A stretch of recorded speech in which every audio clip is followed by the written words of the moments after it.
Yang kinchi widang idawahurangwa sage suayang ratanang panitam nano samangati tatagatina idam pibute ratanang panitam etina sachena suati hotu.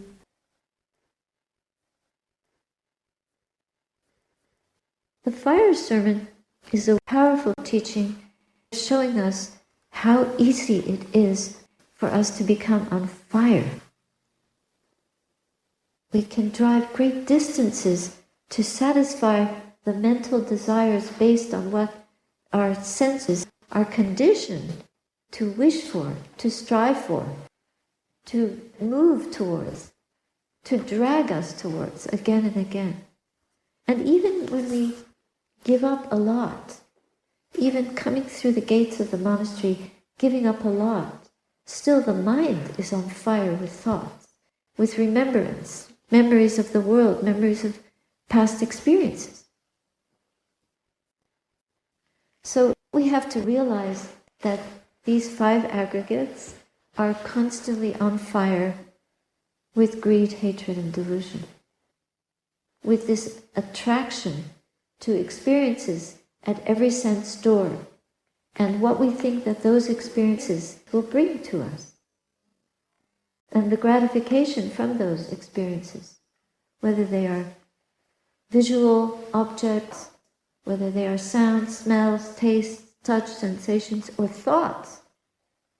We become obsessed, we become compelled, we become driven by these. The same verb that is used for nibbana is nibbindati, disenchantment. So this is how closely connected and how powerful is this act in the mind of being disenchanted with our attachments. This experience of disenchantment is the very beginning of freedom from those attachments. And so the training that the Buddha is offering us in the teachings is, how do we practice this disenchantment? How do we practice letting go of the passions? How do we practice letting go of the fires of greed, hatred, or anger, or delusion? And we have to learn how to put those fires out. Right now, there are unbelievable fires burning in this world. But not taking responsibility or not having the wisdom to take proper responsibility is a cumulative planetary ill will or dismissal of the harm that greed can cause, which is a form of aversion. It's ill will is hatred. It becomes hatred when it causes this kind of harm. And it's diluted. So the delusion that we've been practicing for thousands of years is now in such a blaze. But if we look within us, we are also burning. And we are helpless to put out the fire in the Amazon, but we are not helpless to put out the fire in our own hearts. And this is what we must do right now in this life. This is what we can do. This is what we have to do. We're compelled to do it. Otherwise, we will burn up, just like the jungles, and we will destroy the goodness, the potential for our own minds to be liberated through this quality of unbinding from the world and protecting ourselves from running after that which will just create suffering for us, or of pushing away that which we believe is creating our suffering. we're too ready to blame the world or blame somebody else. It's their fault. But what about the fire in here? It's because people everywhere are on fire. And if you have so many fires together, then together they cause this blaze that brings destruction. There are many other potential fires that could happen. But if we, little by little, learn how to grow with disenchantment and grow in ways that cool the mind, that put out the fires of greed within us, the fires of ill will, the fires of delusion within us, then what we're doing is creating the causes and conditions for freedom from the burning. The inner freedom from the burning means that if more and more people can do that through the path of Sila, Samadhi, Panya. This is not an easy path because it requires the goodness, Sila. Sila we know how to do, but some people cannot. If we do Sila half-heartedly, then it becomes just another convention. And when we're in trouble, we're not able to hold to our Sila properly. We have to take it as the main highway. It's like, if you want to get here, you have to take the path that leads here. If we want the fruits of goodness, we have to use Sila as our path, not just as something to do once a week when we go to the monastery, or not something to do in a conventional and narrow way, but to see how our kindness and our wish to create the force of peace within us covers our speech, our action, but also our thoughts. So if there's anyone that we hate, anyone towards whom we feel ill will, we have to think of ourselves as suffering from a disease, a dis-ease. We're not well. Even people who we think might be an enemy, we have to have compassion for them rather than ill will. It doesn't mean we have to live with them. We have to create boundaries to protect ourselves. But also not to hate anyone. If somebody comes to us with a knife and says, I'm going to kill you, to see that they're doing that because they're not trained. I have experienced things in my own life where somebody was trying to harm me and I was training my mind. So the first thing that came up was I started chanting and he was trying to rape me. He actually stopped. He said, what are you chanting? And I said, I'm chanting to the Almighty to help me. This was in Africa. So I tried to use his language and he said, okay, I won't touch you. But I was terrified. I didn't bring up hatred. I tried not to be afraid. I just thought, chant. And that's raising the mind to something higher than the situation. And then he actually went away peacefully and left me alone. He did try to steal my money, but I said, no, I'm not giving it to you, but I'll forgive you.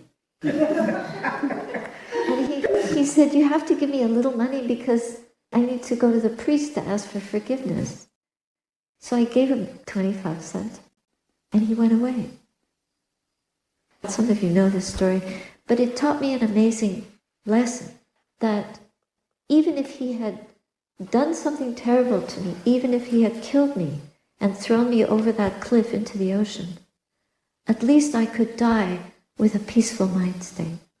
At least I could let go these aggregates with my mind being somehow close to the Dhamma, somehow on the stream that the Buddha was pointing me towards. And I wasn't a nun at that time. I was still a lay woman. He would have probably just tossed me into the ocean. It was a very lonely cliff looking over the sea, and as I was looking down, I thought, any minute I'm going to be down there. So we must really use death as a way to realize the impermanence of this life and point ourselves to that which will raise us above the conditions of birth, old age, sickness, and death, and above the conditions of the mind which take us to greed, hatred, and delusion over and over again. Otherwise, the mind goes to the lowest common denominator because we need to train in the Dhamma. We need to rescue the mind. We cannot rescue the body. All of us have a certain karma. We will die whether we like it or not, whether we believe it or not, whether we push it to the extreme of consciousness. One fine day, we will die a natural death, an unnatural death, a violent death, a peaceful death. We have no idea. But the mind element, that we can raise up, that we can rescue, that we can nibindati, we can disenchant from all of these poisons that infect the mind, that make it difficult for us to even sit still for 45 minutes. But if you were watching a movie, you'd be sitting still. Especially if you were watching a very enchanting movie, or even a horror movie, you wouldn't budge. You'd be frozen to your seat because the story. The movie makers have made it so interesting. Mara is the best movie maker in the world. And we are good friends with Mara, so we pay attention to Mara. And we don't understand the power of disenchantment. Disenchantment is nibindati, it's already going towards nibbana. Nibbana is putting out the fire of greed, the fire of desiring this, desiring that, wanting to know how the story ends.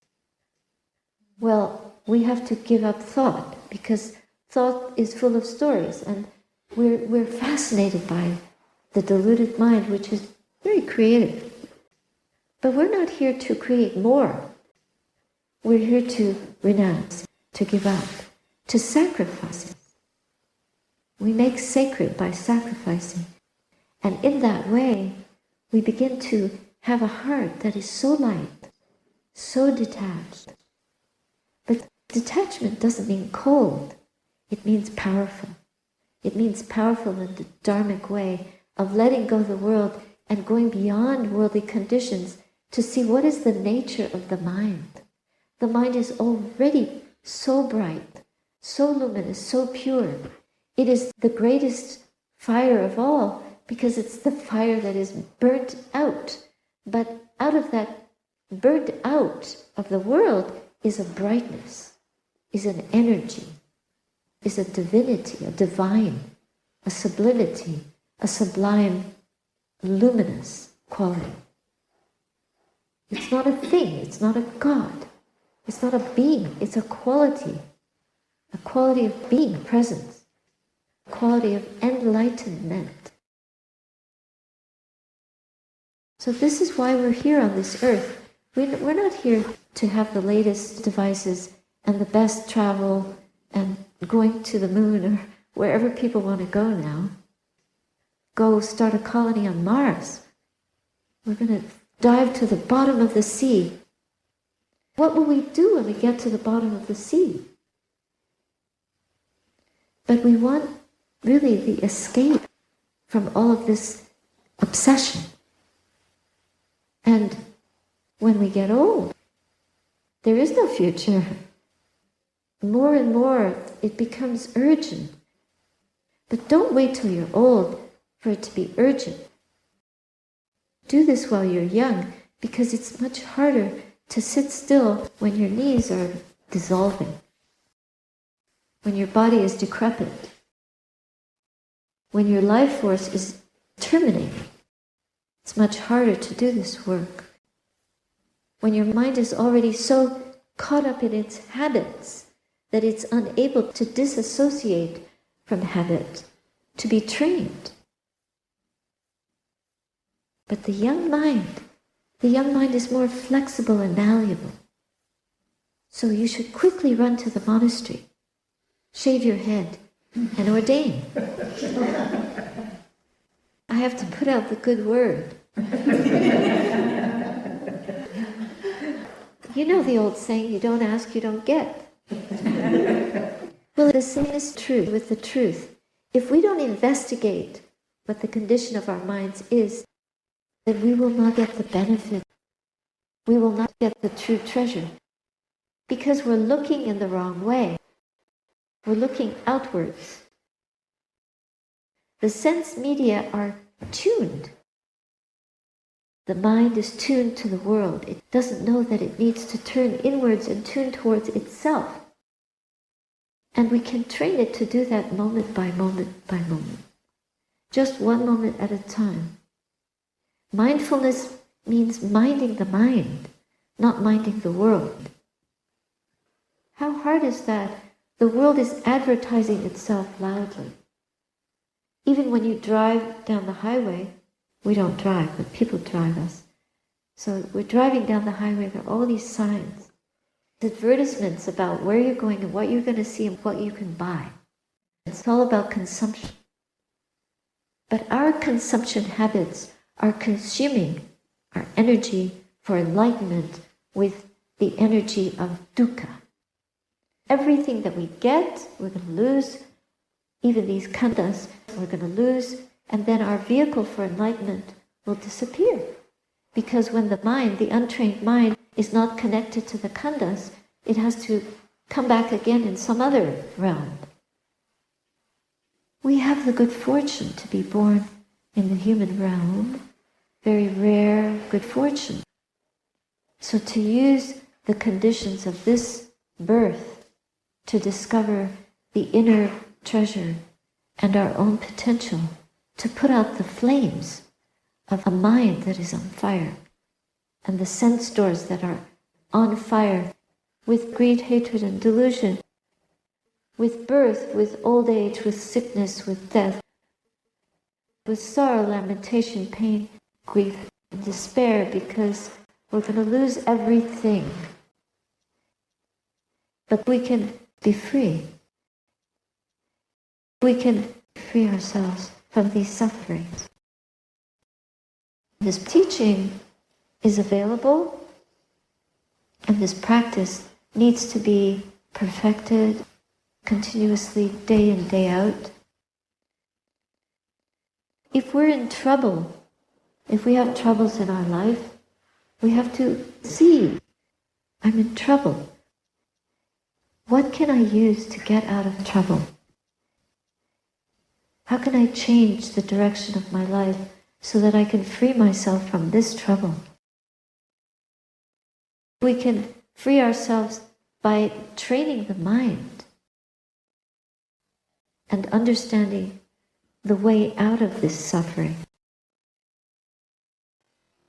The Buddha taught the Four Noble Truths. They're true for every human being. And every human being who develops the qualities of mind that lead to the realization of these Four Noble Truths will realize this nibbindati quality, this disenchantment, and this dispassion, and this ability to be equanimous with all conditions, and this sense of samvega, of urgency, to put out this fire, here and now, day by day, week by week, year by year. It can take a long time. That's why not many people have the patience to do this. But that's the mandate for human life. The result of our work will be a blameless happiness. Blameless because it's pure. If we're always blaming, but we want that which is blameless, we have to do this. The world cannot be blamed. Other people cannot be blamed that we're not happy. And if we find that blameless happiness, we will also be able to spread it. So let us be patient. Let us be patient with all that troubles us, but find the way out of trouble within us, and then bring the gift of that out for everyone.